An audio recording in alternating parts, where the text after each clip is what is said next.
আসসালামু আলাইকুম। আজকে আমি যে ম্যাথটা নিয়ে একটু ডিসকাস করব সেটা হচ্ছে পটেন্সি ম্যাথ। পটেন্সি ম্যাথের প্রয়োজনটা কোন ডিপার্টমেন্টে? পটেন্সি ম্যাথের প্রয়োজনটা হচ্ছে প্রোডাকশন ডিপার্টমেন্টে অবভিয়াসলি, এবং মাঝে মাঝে কোয়ালিটি কন্ট্রোল, কোয়ালিটি অ্যাসুরেন্সও দিয়ে থাকে। কোয়ালিটি অ্যাসুরেন্সও দিয়ে থাকে এবং কোয়ালিটি কন্ট্রোল কম দেয়। প্রোডাকশন ডিপার্টমেন্টে অনেক অনেক গুরুত্বপূর্ণ এই অঙ্কটি। এই অঙ্কটির এই সূত্রের আবার কয়েকটা ফর্ম আছে। এটা হলো বেসিক সূত্র, এই সূত্র থেকেই ডেভেলপ করা। তো আমি আজকে কয়েকটা প্যারামিটার নিয়ে কথা বলবো যে এই পয়েন্টগুলো দ্বারা কি বোঝাচ্ছে। যদি তোমরা সূত্রটা বুঝতে পারো তাহলে একটা অঙ্কের যেই তথ্য থাকে সেখান থেকে ইজিলি তোমরা এই ডাটাগুলো ফাইন্ড আউট করতে পারবো। আর ডাটা ফাইন্ড আউট করা মানেই হলো সূত্রে বসায় অঙ্ক কমপ্লিট।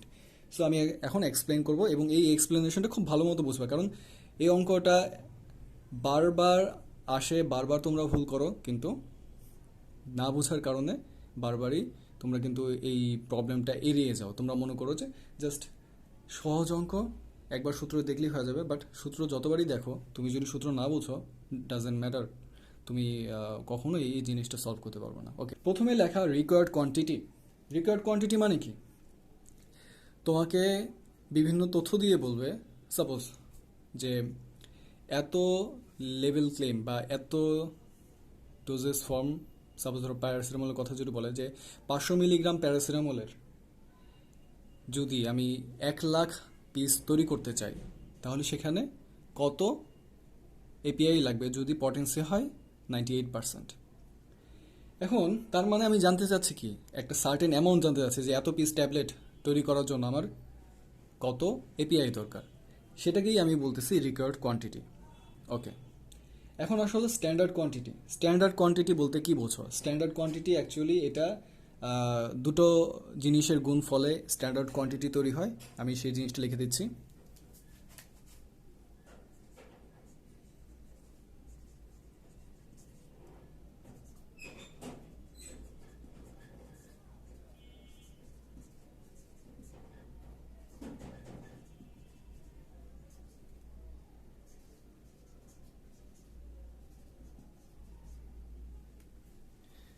দেখো, আমি এখানে লিখেছি standard quantity is equal to level claim into batch size. Level claim জিনিসটা কি, ব্যাচ সাইজ জিনিসটা কি? আমি যদি একটা প্যারাসিটামল ট্যাবলেটের কথা বলি, তোমরা জানো যে প্যারাসিটামল ট্যাবলেটগুলো সচরাচর 500 মিলিগ্রামের হয়ে থাকে। এই যে প্যারাসিটামল ট্যাবলেটের পিছনে যে লেখা আছে 500 মিলিগ্রাম প্যারাসিটামল ট্যাবলেট, এই 500 মিলিগ্রামটা হচ্ছে ওই ডোজেস ফর্মের লেভেল ক্লেম, ওই ট্যাবলেটটার লেভেল ক্লেম। ওকে, আমি যদি বলি 20 মিলিগ্রামের ওমিপ্রাজল, তার মানে কি এখানে লেভেল ক্লেম কোনটা? ওই 20 মিলিগ্রাম। আচ্ছা, আরেকটা আমি এক্সাম্পল হিসেবে দিতে পারি, সেটা হলো ধরো ক্লোনাজেপাম। এখানে 0.5 মিলিগ্রাম লেখা আছে। এখানে ফোকাস অ্যাকচুয়ালি হবে না, অনেক ছোট করে লেখা। যাই হোক, এখানে 0.5 মিলিগ্রাম দেওয়া আছে, তার মানে কি?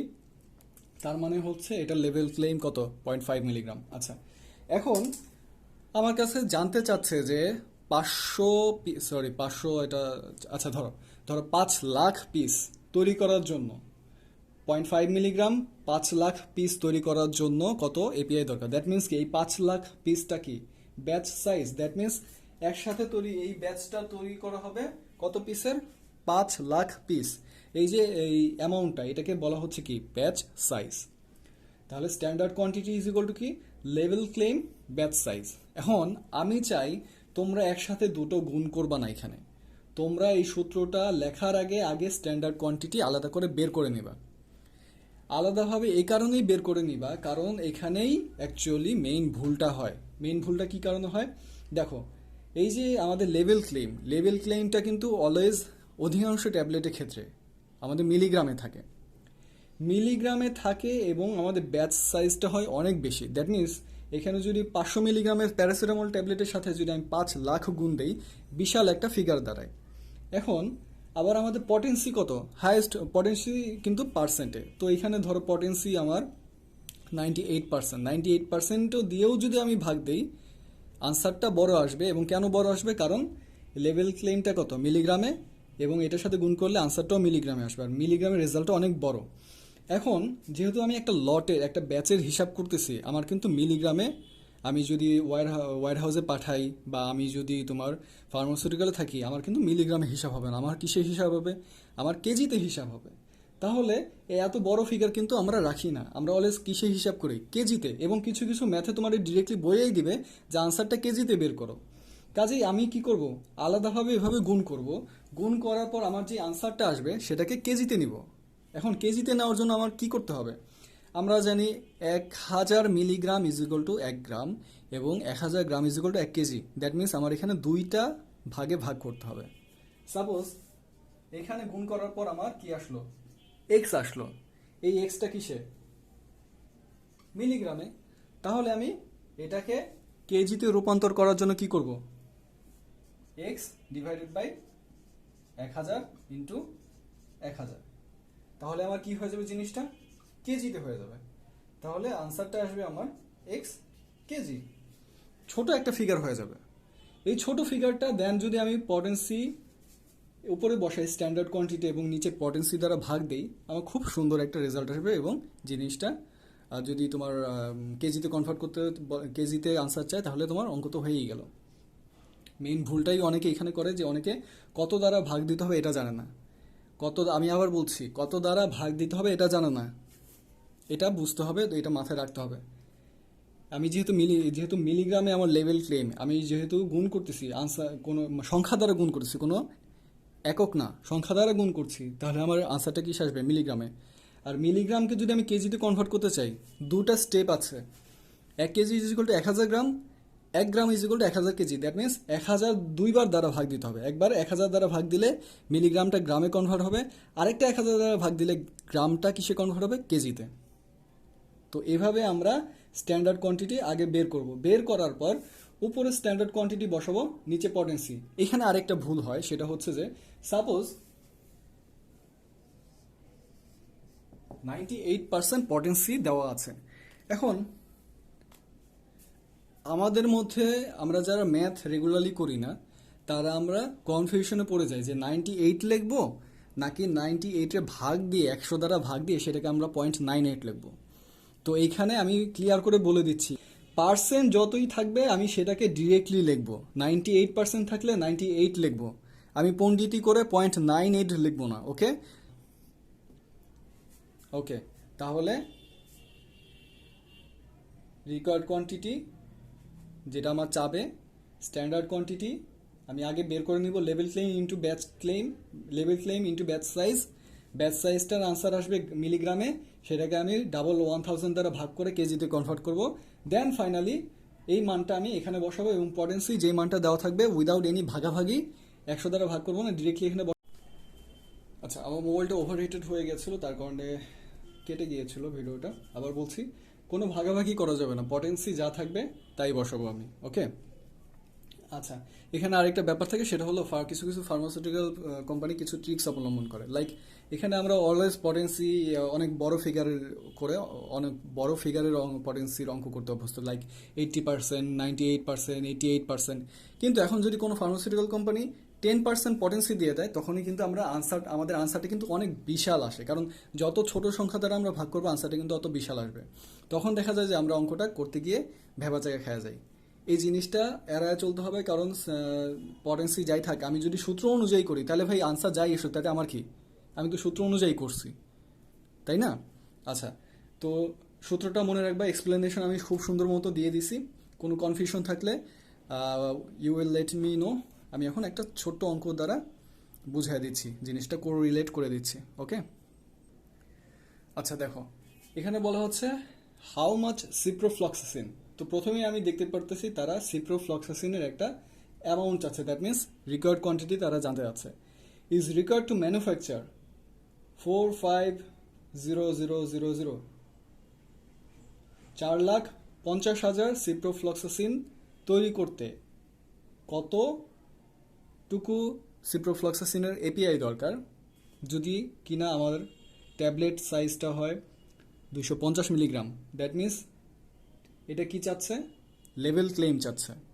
250 মিলিগ্রামের একটা সিপ্রোফ্লক্সাসিন ট্যাবলেটের যদি আমি একটা ব্যাচ সাইজ নির্ণয় করি, সেই ব্যাচ সাইজটা যদি হয় 4,50,000-এর, তাহলে আমার কতটুকু এপিআই লাগবে।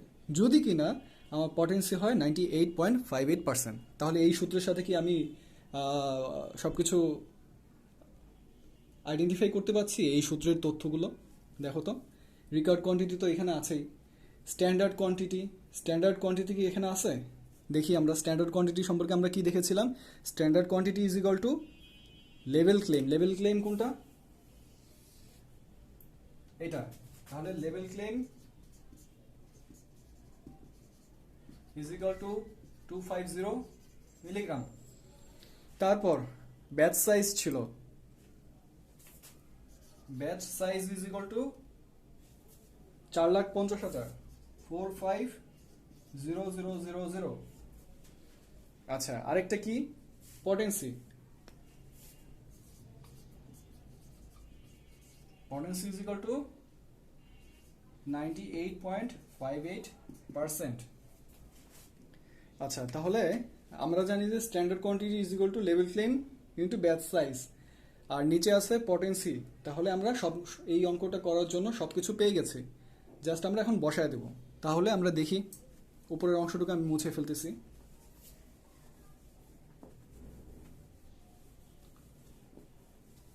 আমি যেই কথাটা বলেছিলাম সেটা হলো আমি স্ট্যান্ডার্ড কোয়ান্টিটি আলাদাভাবে বের করব। তাহলে standard quantity is equal to level claim into batch size. Level claim কত এখানে? 250 মিলিগ্রাম। আর ব্যাচ সাইজ কত আমার? 4,50,000। তাহলে আমার কত আসে? ক্যালকুলেটর ইউজ করতে হবে। 250 ইন্টু 4,50,000। আচ্ছা, তাহলে আমার যে ফিগারটা আসে সেটা হচ্ছে 11250000। এই ফিগারটা আসে, এবং এটা কিসে আসবে? মিলিগ্রামে। তাই এটাও মিলিগ্রামে আসবে, যেটা আমি বলেছিলাম অনেক বড় একটা ফিগার আসবে। আর একটা ব্যাচ সাইজের ক্যালকুলেশন অলওয়েজ কিসে করা হয়? কেজিতে করা হয়। তাহলে এটাকে কেজিতে কনভার্ট করতে গেলে আমার কি করা লাগবে? 1000 দ্বারা যদি আমি ভাগ দিই, কিসে কনভার্ট হবে? গ্রামে কনভার্ট হবে। মিলিগ্রামকে 1000 দ্বারা ভাগ দিলে গ্রামে কনভার্ট হবে। আরো 1000 দ্বারা যদি আমি ভাগ দিই, 1000 দ্বারা ভাগ দিলে গ্রামে কনভার্ট হলো।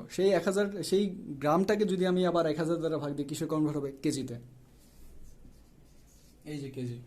ওকে, তাহলে এটাকে যদি আমি 1000 দ্বারা ভাগ দিই, আবার 1000 দ্বারা ভাগ দিই, কত আসে? 112.5।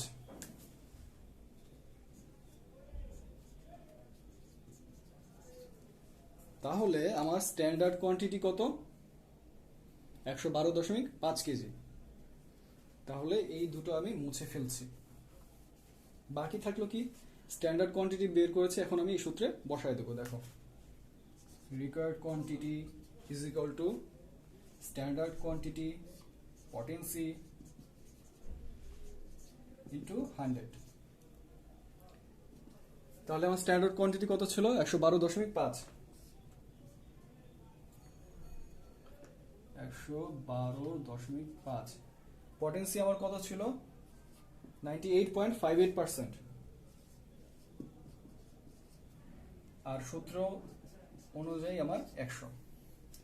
তাহলে এটা ক্যালকুলেশন করো। 98.58 ইন্টু 100। তাহলে আমার আনসার আসতেছে হলো 114.12,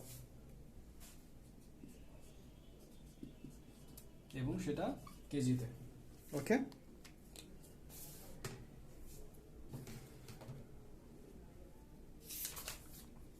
আচ্ছা, এই হচ্ছে আমার আনসার।